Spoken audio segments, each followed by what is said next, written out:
Grandpa left me his $150 million company, but Emma betrayed me. She put my stepfather in charge instead. The envelope felt heavy in my hands, though it wasn't the weight of the paper that made my chest tighten, it was what lay inside. I sat alone at the kitchen table, staring at the words scrawled across the front, to my beloved granddaughter Charlotte. Grandpa had always been a man of few words, but his handwriting carried an authority and warmth that brought tears to my eyes even before I opened it. The will was simple yet seismic. He'd left me his company, his $150 million empire built from nothing more than grit, determination, and a dream. I couldn't believe it. Not because I doubted him, he'd hinted over the years how much he trusted me, but because no one else seemed to think I deserved it. Least of all my mother. When I told her about the inheritance, her face went pale, then red with anger. "You can't possibly handle this," she snapped, pacing back and forth like a caged animal. Her voice dripped with disdain, every word slicing through me like a knife. "You're just a kid, Charlotte. You don't know anything about running a business." "I'm 24, I shot back, clutching the document tighter. "And Grandpa clearly thought otherwise." She stopped mid-step, turning to glare at me with eyes so cold they could freeze fire. "Grandpa is gone now, isn't he? And someone needs to make sure his legacy doesn't crumble under your amateur mistakes." She crossed her arms, her lips curling into a sneer. "Thankfully, we have Richard." Richard. My stepfather. A man who'd wormed his way into our lives 5 years ago, charming everyone except me. To Mom he was perfect, a successful businessman, a pillar of stability after Dad died when I was 10. To me, he was a snake, slick and calculating, always finding ways to manipulate situations for his benefit. And now, apparently, he was taking over Grandpa's company. "You've got to be kidding me," I whispered, shaking my head. "He has nothing to do with any of this. It's not his place." "It's exactly his place," Mom shouted, slamming her hand on the counter. "He knows how to run things properly, unlike you. Do you even understand what's at stake here? This isn't some plaything, Charlotte. It's people's livelihoods, their futures. If you mess this up, you'll destroy everything Grandpa worked for." Her words hit harder than I wanted them to. Of course, I knew what was at stake. I'd spent countless hours listening to Grandpa talk about his employees, the families they supported, the dreams they chased because of him. But hearing Mom say those things, it made me feel small, insignificant, as if I were already failing before I'd even tried. But there was something else beneath her tone, an edge of desperation, maybe even fear. Fear of losing control, of being overshadowed by the daughter she never truly believed in. That realization stung worse than her insults. The next morning, I arrived at the office early, hoping to prove myself, to show Mom and Richard that I belonged here. The building loomed above me, its glass facade reflecting the rising sun. Inside, the air buzzed with energy. People rushed past carrying folders, phones pressed to their ears, coffee cups steaming in their hands. For a moment, I forgot why I was angry. This was Grandpa's world, the one he'd created brick by brick, and standing here, surrounded by the hum of productivity, I felt closer to him than ever. "Miss Harper," a soft voice called out. I turned to see a woman approaching, her dark hair pulled into a neat bun. She looked vaguely familiar. "I'm Clara, your grandfather's assistant. Or rather, I was his assistant." "Oh right," I said, offering a tentative smile. "You used to bring me cookies whenever I visited him." Clara chuckled softly. "Yes, I remember. You had quite the sweet tooth." Her expression sobered as she glanced around the bustling room. "It's strange without him here, isn't it?" I nodded, swallowing the lump in my throat. "Yeah, it is." "Well," she continued, lowering her voice, "there's something you should know. Things aren't, well, let's just say they aren't as straightforward as they seem." Before she could elaborate, the elevator doors dinged open, and Richard strode in like he owned the place, which according to Mom he did now. His suit was immaculate, his tie perfectly knotted, and his smile wide enough to charm anyone within a 10-foot radius. "Except me." "Charlotte," he exclaimed, spreading his arms as if greeting a long-lost friend. "I heard you stopped by yesterday. Isn't this exciting? We'll work together to honor your grandfather's legacy." "Work together?" I echoed, narrowing my eyes. "Last time I checked, Grandpa left the company to me. Not you." Richard's grin faltered for a split second before snapping back into place. Of course, of course. Technically, yes, the company belongs to you. But managing something like this requires experience, strategy. Your mother and I simply want to ensure you succeed. By cutting me out entirely? I challenged, crossing my arms. No, not at all, he said smoothly, placing a hand on my shoulder. I resisted the urge to shrug it off. Think of us as advisors, mentors, if you will, helping you navigate these uncharted waters. His condescending tone set my teeth on edge. Uncharted waters? I'd practically grown up in this building, shadowing Grandpa during school breaks, learning the ins and outs of the business while others played video games or hung out at malls. But arguing with Richard wouldn't get me anywhere, not yet anyway. So I forced a tight smile and nodded. Fine, I said curtly. Let's see how this goes. Over the next few days, I threw myself into understanding every aspect of the company. From finance reports to marketing strategies, I pored over documents late into the night, determined to prove that I wasn't the clueless child everyone thought I was. But the more I learned, the more questions I had, and the more suspicious I became. For instance, why were profits steadily declining despite increasing sales numbers? Why did several key executives suddenly resign without explanation? And why did Richard spend so much time locked away in meetings with people whose names I didn't recognize? One evening, after everyone else had gone home, I stayed behind to dig deeper. Clara had mentioned something important earlier, but she hadn't elaborated. Maybe she'd left clues or answers in Grandpa's old files. His office was exactly as he'd left it, untouched since the day he passed. The desk was cluttered with papers, pens, and a half-empty mug of tea. On the wall hung a framed photo of us taken during one of his rare vacations, a fishing trip where neither of us caught anything but laughed until our sides hurt. Seeing it now made my heart ache. I started rifling through drawers, searching for anything unusual. Most of the documents were standard, contracts, invoices, meeting notes. But tucked away in the bottom drawer, hidden beneath a stack of outdated ledgers, I found a folder marked confidential. Inside were letters, emails, and financial statements detailing transactions I didn't recognize. Transactions involving Richard. My hands trembled as I read through them. They painted a damning picture: secret deals, embezzlement, forged signatures. It all pointed to one horrifying conclusion: Richard wasn't just trying to take over the company, he was bleeding it dry. Suddenly, the pieces clicked into place. The resignations, the declining profits, the mysterious meetings, it all made sense.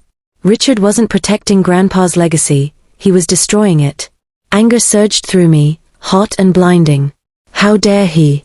How dare they? Mom had betrayed me, handing over control to a man who cared only about lining his own pockets. And Richard, he wasn't content with stealing my inheritance, he was erasing everything Grandpa had worked for. But as furious as I was, I knew acting rashly would only give them ammunition against me. I needed proof, solid, undeniable evidence, that exposed Richard for who he really was. Only then could I reclaim what was rightfully mine and restore the company to its former glory. Little did I know, uncovering the truth would come at a cost far greater than I anticipated. The weight of the folder in my hands felt heavier than it should have, as if the truth inside was physically pressing down on me. I stared at the documents again, each line confirming the betrayal that had been festering beneath the surface. My mind raced with possibilities: what to do next, who to trust, how to fight back without tipping off Richard or Mom. But one thing was certain: I couldn't let this go unchecked.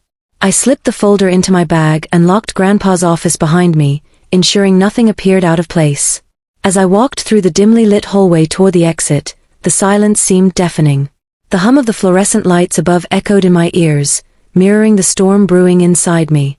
Every step felt deliberate, calculated, like I was stepping onto a battlefield where I was outnumbered but unwilling to surrender. The next morning, I arrived at the office earlier than usual, determined to gather allies before confronting Richard. Clara had hinted at trouble, and now I understood why. She'd worked closely with Grandpa for decades. Surely she suspected something was amiss. If anyone could help me expose Richard, it was her. "Clara," I said softly, approaching her desk. She looked up from her computer, startled by my sudden appearance. "Can we talk? Privately?" Her eyes darted around the room, then settled on me with a mix of curiosity and caution. "Of course," she replied, standing up. "Let's go somewhere quieter." We found an empty conference room, its blinds drawn shut against the morning sun. Once the door clicked closed, Clara turned to me expectantly. "What's going on, Charlotte?" I hesitated, unsure how much to reveal. But there was no time for half-truths. Pulling the folder from my bag, I handed it to her. "I need you to look at this, and tell me what you think." Clara flipped through the pages, her expression growing darker with each passing moment. When she finally looked up, her face was pale. "Where did you get this?" she asked, her voice barely above a whisper. "It doesn't matter," I said firmly. "What matters is whether you believe it, and whether you're willing to help me stop him." She sighed heavily, sinking into a chair. "Your grandfather trusted Richard implicitly when he first joined the board. None of us questioned it because your mother vouched for him so strongly. But," she paused, choosing her words carefully, "there were whispers. Rumors about discrepancies in the accounts, about deals being made behind closed doors. I tried to warn your grandfather once, but he brushed it off. He didn't want to believe someone he considered family could betray him." "And now?" I pressed, leaning forward. "Do you still doubt it?" Clara shook her head slowly. "No, not anymore. This proves everything I feared." She glanced at the folder again, her fingers gripping the edge tightly. "But exposing him won't be easy. Richard has friends in high places, and your mother will defend him to the end. They'll fight back hard." "I don't care," I said, my voice steady despite the turmoil inside me. "Grandpa built this company from nothing. He believed in me enough to leave it to me. I won't let them destroy his legacy, or mine." Clara studied me for a long moment, her gaze softening. "You remind me of him sometimes," she admitted. "That same fire, that determination to do what's right." "All right, Charlotte. I'm with you. But we need a plan, and we need proof beyond these documents." Over the next week, Clara and I worked tirelessly, piecing together evidence while staying under Richard's radar. We accessed old financial records, tracked suspicious transactions, and even reached out discreetly to former employees who had resigned under mysterious circumstances. Each new discovery added fuel to the fire burning inside me, but it also deepened the ache in my chest. Betrayal wasn't just a word anymore, it was a wound that refused to heal. One evening, as we pored over spreadsheets in the conference room, Clara leaned back in her chair and rubbed her temples. "This is bigger than we thought," she murmured. "It's not just embezzlement. It's sabotage. Deliberate moves to destabilize the company so Richard can swoop in and save it. He's planning to sell off key assets, dismantle entire departments." My stomach churned at the thought. Layoffs. Families losing income. Lives shattered, all for Richard's greed. "We have to stop him," I said, slamming my fist on the table. "We can't let him get away with this."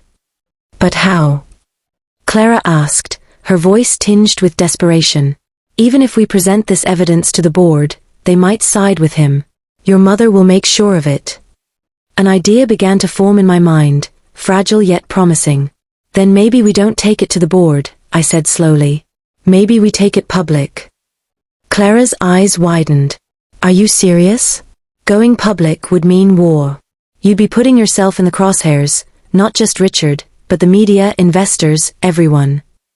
"I know," I said, my resolve hardening. "But if we play our cards right, we can turn the tide. People respect Grandpa's name, his reputation. If we frame this as protecting his legacy, as fighting for the values he stood for, we might actually have a chance." Clara hesitated, weighing the risks. Finally, she nodded. "All right. Let's do it. But we'll need to move fast, and smart. One misstep, and it's over." As the days passed, I threw myself into preparing for the confrontation. I drafted press releases, gathered testimonials from loyal employees, and secured copies of every incriminating document we'd uncovered.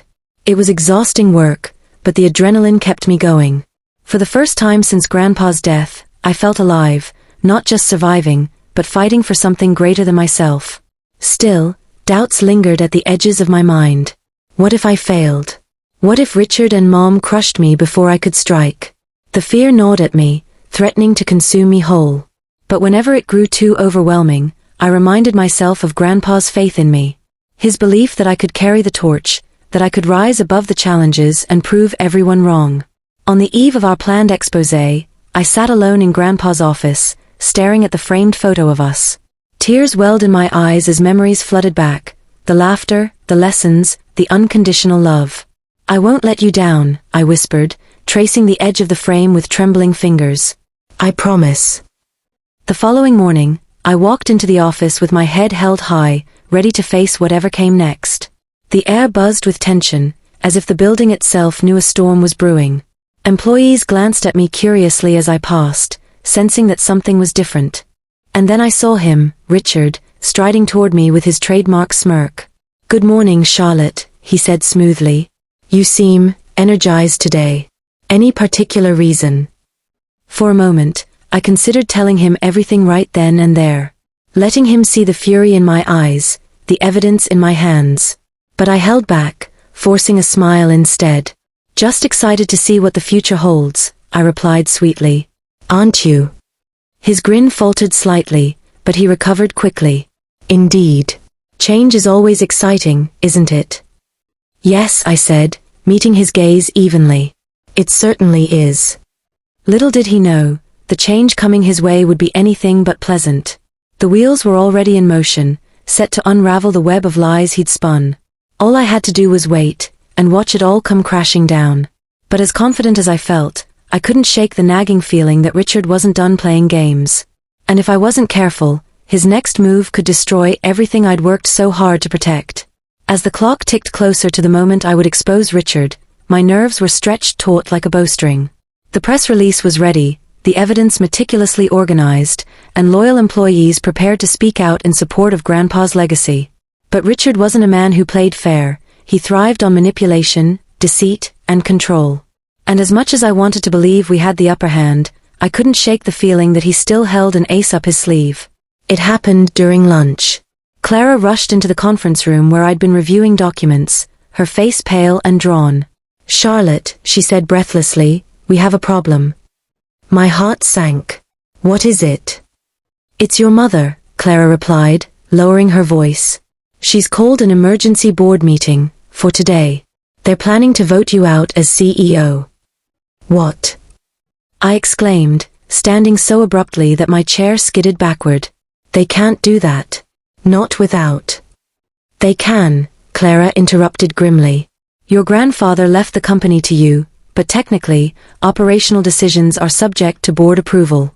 If they side with Richard, they'll strip you of any real authority." I clenched my fists, anger bubbling beneath my skin. Of course, Mom would pull something like this, a preemptive strike to silence me before I could reveal the truth.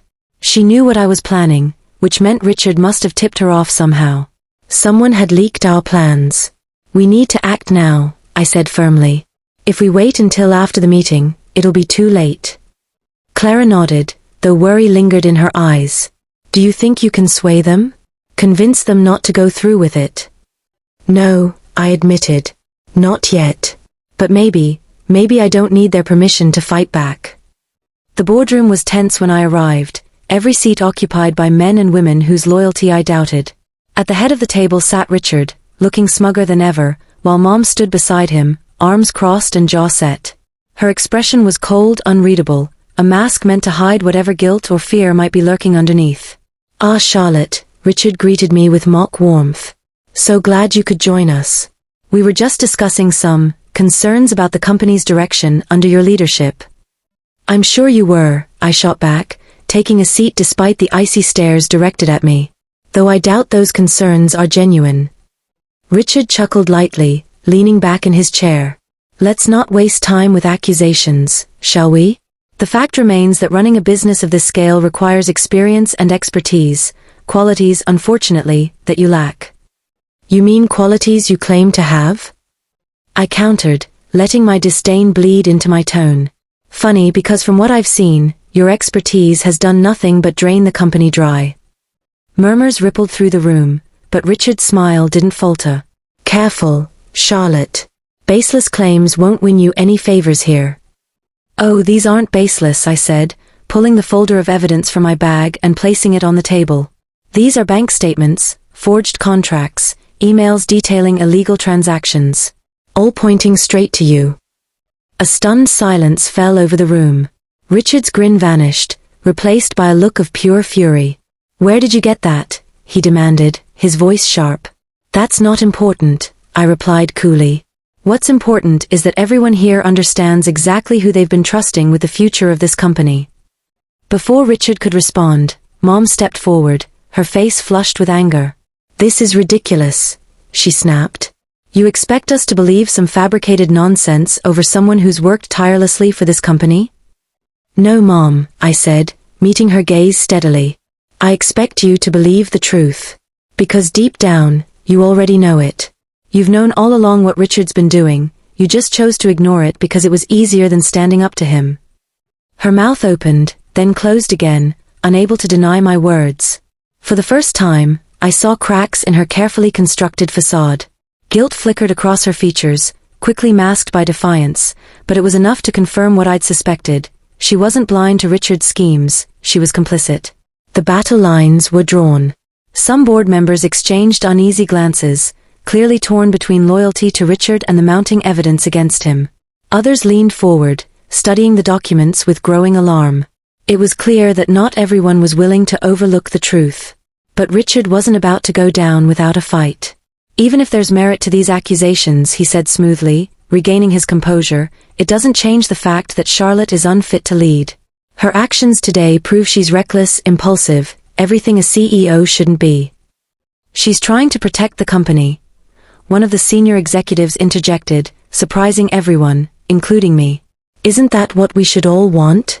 To honor your father's vision, not dismantle it." The room erupted into heated debate, voices rising as alliances shifted. For the first time, I felt a glimmer of hope. Maybe, just maybe, we could turn the tide. Hours later, the board reconvened to cast their votes. The tension was palpable, every pair of eyes fixed on the results slip as it was passed around the table. When the final tally was announced, my heart skipped a beat. By a narrow margin, the chairman declared, "The board has decided to retain Charlotte Harper as CEO, pending further investigation into the allegations against Mr. Richard Caldwell." Relief washed over me, followed swiftly by determination. This victory wasn't the end, it was only the beginning. There was still work to be done, wounds to heal, and trust to rebuild. But for the first time since Grandpa's passing, I felt like I was truly stepping into the role he'd entrusted to me. As the board filed out of the room, Richard lingered behind, his face twisted with rage. "You think you've won?" he spat. "This isn't over." "It is for you," I replied evenly. "Leave now, Richard. Before I make sure you never step foot in this building again." He stormed off, slamming the door behind him. Only then did I allow myself to exhale fully, sinking into a chair as exhaustion hit me like a tidal wave. Mom hesitated near the doorway, her expression conflicted. "Charlotte," she began, her voice trembling. I didn't realize." "Save it, Mom," I said softly, cutting her off. "We'll talk later. Right now, I need to focus on fixing this mess." She nodded silently and walked away, leaving me alone in the quiet aftermath of chaos. In the weeks that followed, I threw myself into restoring the company's integrity, guided by the values Grandpa had instilled in me. With Clara's help, I rebuilt relationships with employees, reassured investors, and implemented reforms to prevent another betrayal like Richard's. It wasn't easy, there were sleepless nights, setbacks, moments of doubt, but I persevered, knowing that every challenge brought me closer to honoring Grandpa's legacy. And though my relationship with Mom remained strained, I held on to hope that someday, we could find common ground. After all, family wasn't defined by blood alone, it was built on forgiveness, understanding, and the willingness to move forward together. Standing in Grandpa's office one evening, I gazed at the photo of us fishing.